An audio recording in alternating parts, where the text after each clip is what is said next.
Assalamualaikum warahmatullahi wabarakatuh. Selamat pagi Ibu Bapak yang saya banggakan.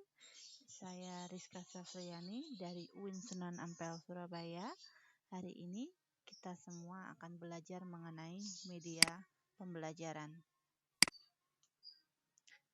Ibu Bapak yang saya banggakan, media pembelajaran merupakan alat bantu pengajaran yang digunakan untuk memberikan perangsang bagi siswa di kelas agar proses belajar bisa terjadi dengan lancar. Segala alat yang dapat menunjang keefektifan dan efisiensi pengajaran juga kita kenal sebagai media pembelajaran. Dengan demikian, media pembelajaran merupakan segala sesuatu yang dapat menyalurkan pesan, dapat merangsang pikiran, perasaan, serta kemampuan peserta didik sehingga dapat mendorong terciptanya proses belajar pada diri peserta didik di kelas.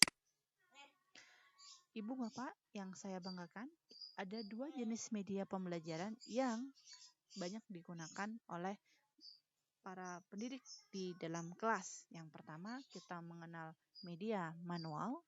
Yang kedua, kita mengenal media berbasis ICT.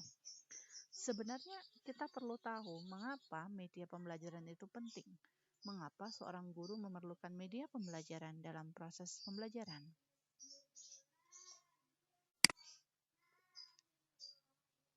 Baik, yang pertama tujuannya tentu saja agar membuat siswa lebih termotivasi dalam belajar. Karena dengan menggunakan media pembelajaran, maka siswa akan lebih suka untuk belajar. Selain itu, media pembelajaran didesain agar siswa lebih mudah memahami materi. Hal ini bisa terjadi karena siswa memiliki modalitas belajar yang berbeda-beda, sehingga dengan media pembelajaran yang sesuai, kita akan mampu membantu siswa memahami materi dengan memilih media yang tepat bagi mereka. Yang ketiga, kita bisa membantu terjadinya self-regulated learning. Sedangkan yang keempat, kita juga dapat meningkatkan kualitas pembelajaran melalui penggunaan media pembelajaran.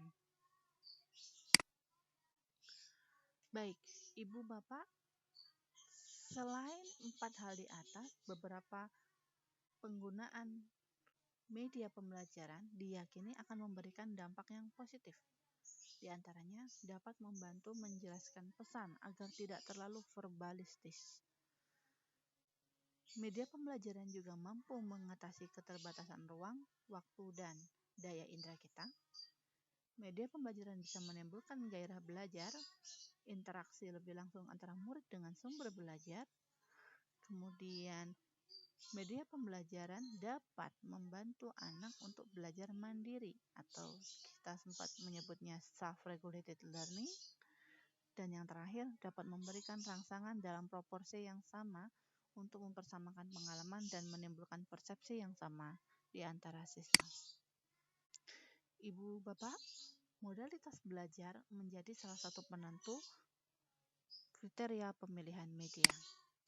Adapun modalitas belajar siswa kita secara umum ada 3. Yang pertama, kita mengenal siswa dengan modalitas belajar visual, di mana siswa lebih suka untuk membaca sendiri, melihat sendiri proses tersebut daripada mendengarkan penjelasan ibu bapak guru di depan kelas. Mereka lebih merasa mudah memahami sebuah materi dengan kegiatan visualisasi. Sementara kegiatan modalitas belajar yang kedua kita kenal dengan tipe auditori, di mana siswa akan lebih mudah memahami materi jika ada penjelasan. Siswa seperti ini cenderung malas untuk membaca, dia lebih suka mendengar paparan instruksional, penjelasan verbal dari Bapak Ibu guru di kelas. Sedangkan modalitas belajar terakhir yang cukup sering kita jumpai adalah tipe kinestetik, di mana siswa lebih suka praktik daripada membaca teori atau mendengarkan penjelasan guru. Mereka maunya mencoba langsung. Nah, tipe inilah yang kita sebut dengan tipe kinestetik. Dengan perbedaan modalitas belajar ini, maka jenis media yang kita pilih juga harus berbeda dengan mengakomodir kebutuhan modalitas belajar anak. Baik, Bapak Ibu, ini adalah kriteria pemilihan media. Bagaimana kita memilih media? Apa yang harus kita pertimbangkan saat memilih media pembelajaran? Yang pertama, kita harus memilih media yang memiliki tingkat kesesuaian pembelajaran. Kesesuaian dengan tujuan pembelajaran menjadi salah satu kunci penting. Kemudian yang kedua, keterampilan guru. Kalau guru tidak mampu memiliki keterampilan dalam menggunakan media itu, sebagus apapun medianya, media itu tidak akan bisa berjalan sesuai dengan fungsinya. Kemudian 4 elemen lain, yaitu kepraktisan, mutu teknis, efektif dan efisiensi, serta ketersediaan fasilitas menjadi kriteria pendamping yang wajib dipertimbangkan Bapak Ibu guru ketika memilih sebuah media pembelajaran. Dengan demikian, ketika semua elemen sudah diakomodir, maka pesan yang akan disampaikan dapat diberikan kepada siswa dan diterima dengan lebih mudah. Baik, Ibu, Bapak yang saya banggakan,